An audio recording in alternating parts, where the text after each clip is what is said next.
ये है Australia, south hemisphere में बसा दुनिया का सबसे छोटा कॉन्टिनेंट, लेकिन सबसे बड़े द्वीपों में से एक, जिसका 90% एरिया पूरी तरह से वीरान है, जहां पर स्क्वायर किलोमीटर पर सिर्फ 3 से 4 लोग ही देखने को मिलते हैं, जबकि बाय एरिया ये भारत से 2 गुना बड़ा है। तो क्या रीजन है ऑस्ट्रेलिया के 90% एम्प्टी रीजन का?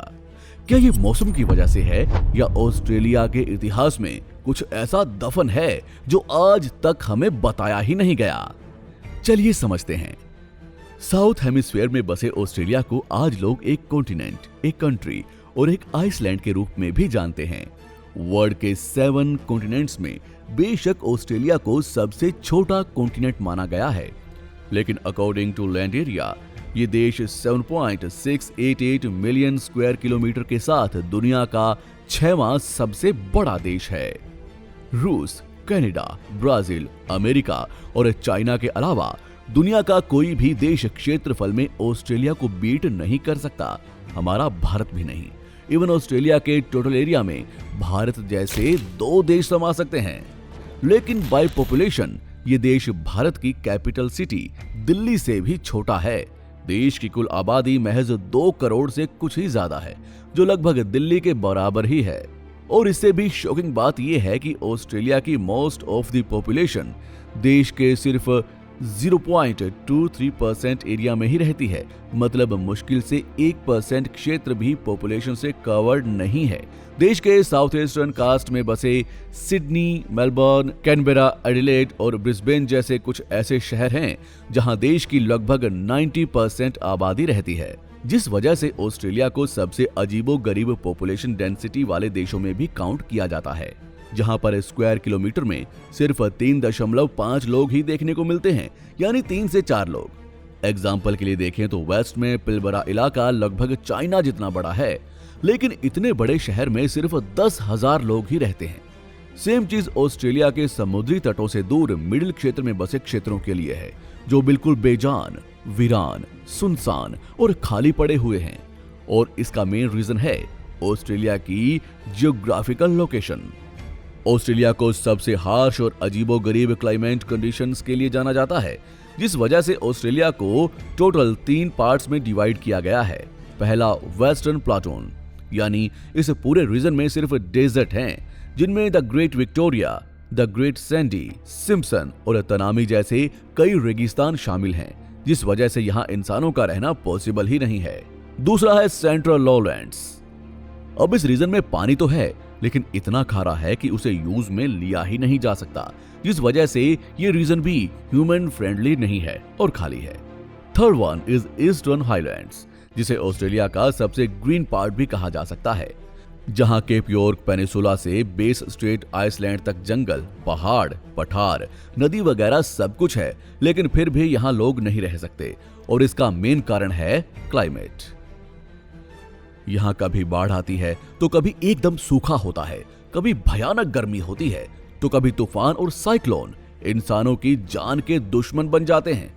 इसलिए लोग साउथर्न ईस्टर्न कास्ट के आसपास ही बसना बेहतर समझते हैं, जहां बारिश भी होती है, एग्रीकल्चर के लिए लैंड भी है और मौसम ह्यूमन फ्रेंडली भी है। अब यहाँ एक बात समझने वाली है कि बारिश का मेन कारण होता है समुद्र से उठने वाली गर्म हवाएं, जो आसमान में जाकर बारिश के बादलों का निर्माण करती हैं और फिर बारिश होती है। लेकिन ऑस्ट्रेलिया इस मामले में एक अलग ही अजूबा है। असल में ऑस्ट्रेलिया के साउथ में है अंटार्कटिका, यानी सबसे ठंडी जगह, जहां से गर्म हवाओं के उठने का चांस ही नहीं है। ऐसे में ऑस्ट्रेलिया के वेस्टर्न कास्ट में चलने वाली हवाएं भी ठंडी होती हैं, जिस वजह से समुद्र से पानी एवेपोरेट नहीं हो पाता। अब जाहिर सी बात है कि अगर समुद्र से पानी एवेपोरेट नहीं होगा तो बारिश करवाने वाले बादल कैसे बनेंगे, और बारिश नहीं होगी तो ग्रीनरी नहीं होगी, जिस वजह से ऑस्ट्रेलिया का जो वेस्ट एरिया है वो पूरी तरह से सूखे रेगिस्तान में बदल गया। इसके साउथ में भी आपको मुश्किल से ही कोई ग्रीन एरिया देखने को मिलेगा, यानी ऑलमोस्ट इस रेयर क्लाइमेट कंडीशन की वजह से देश का 70% एरिया डेजर्ट में तब्दील हो चुका है, जहां टेम्परेचर 40 डिग्री सेल्सियस तो आसानी से पहुंच जाता है। इसे ऑस्ट्रेलियंस द आउटबैक कहकर भी पुकारते हैं। इसके अलावा यहाँ दुनिया के सबसे खतरनाक जानवर भी पाए जाते हैं, इसलिए भी ये जगह लोगों के रहने के लिए सुटेबल नहीं है। ये डेजर्टी लैंड न सिर्फ लोगों के लिए बल्कि ऑस्ट्रेलिया के लिए एज कंट्री भी बहुत नुकसान की बात है, क्योंकि यहाँ ना तो खेती हो सकती है ना ही पॉपुलेशन ग्रो कर सकती है, जिस वजह से हर साल ऑस्ट्रेलिया की क्रॉपिंग इंडस्ट्री को 1.1 बिलियन डॉलर्स का नुकसान होता है।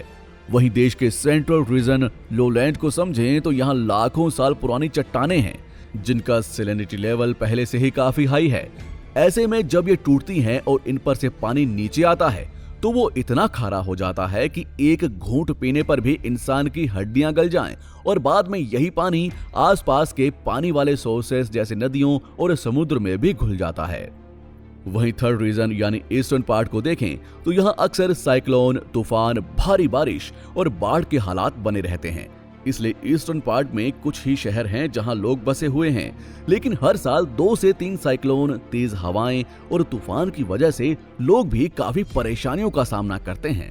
इन सभी कंडीशंस की वजह से आज ऑस्ट्रेलिया में लगभग 27 लाख वर्ग किलोमीटर जितना विशाल एरिया डेजर्ट बनकर रह गया है, जिसका करीब 1/3 हिस्सा ट्राइबल लैंड घोषित कर दिया गया है, यानी ऐसी जगह जिसे वहां रह रही ट्राइब्स के द्वारा ही मैनेज किया जाता है। ये लोग ऑस्ट्रेलिया की टोटल आबादी का मुश्किल से 2 से 3% भी नहीं है। इन्हें ऑस्ट्रेलिया के नेटिव यानी मूल निवासी माना जाता है, जिन्हें इंडिजिनस कहा जाता है।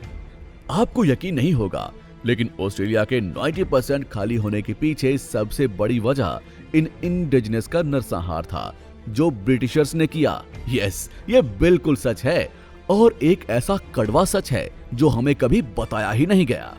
आपने तो सुना ही होगा कि ब्रिटिशर्स ने भारत में आकर भारतीयों पर जुल्म किए, उन्हें भूखा प्यासा रखकर मरने के लिए छोड़ दिया। जब प्लेग जैसी बीमारियां भारत में फैली तब ब्रिटिशर्स ने जानबूझकर इंडियंस को इलाज नहीं दिया ताकि वो मर जाएं। कुछ ऐसा ही इन गोरों ने ऑस्ट्रेलिया की मूल जनजाति इंडिजिनस के साथ भी किया था। इस पूरी कहानी को समझने के लिए हमें थोड़ा सा पीछे साल 1606 में जाना होगा, जब ऑस्ट्रेलिया में इंडिजिनस और टोरेस स्ट्रेट आइसलैंडर्स रहा करते थे। ये ऑस्ट्रेलिया में बसने वाले वहां के नेटिव लोग थे जो दुनिया से दूर अपनी ही दुनिया में रहा करते थे। ये जंगलों में रहकर शिकार करके अपना पेट भरा करते थे।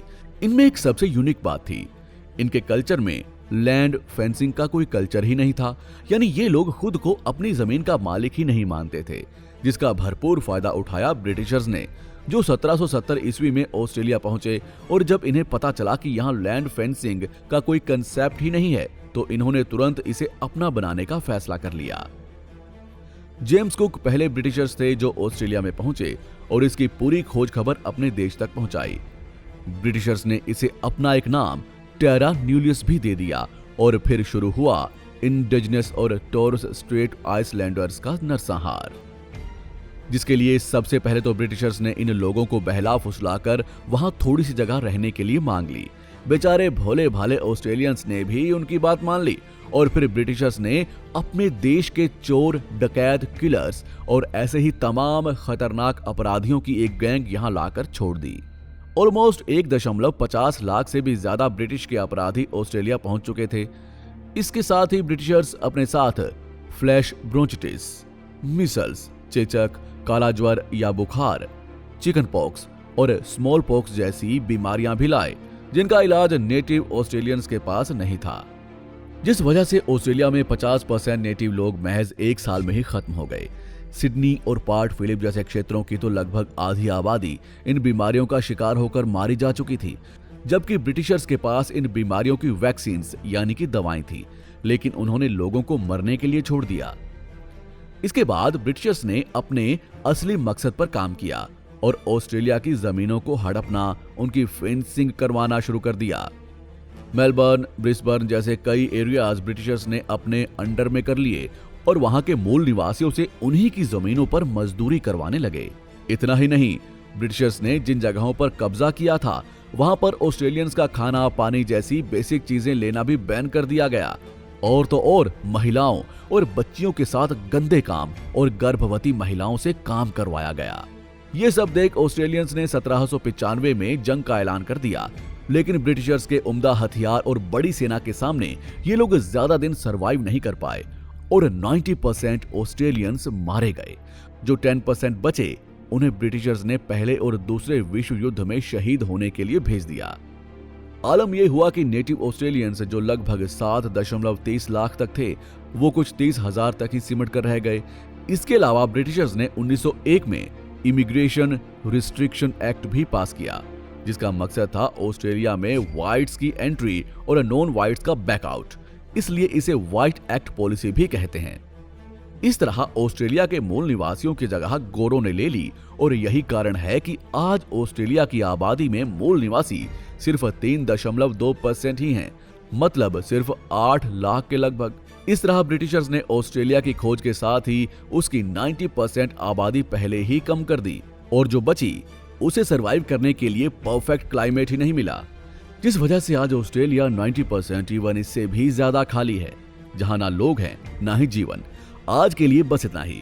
वीडियो पसंद आई हो तो लाइक शेयर करें, चैनल को सब्सक्राइब जरूर करें और हाँ, बेल आइकन को प्रेस करना बिल्कुल ना भूलें।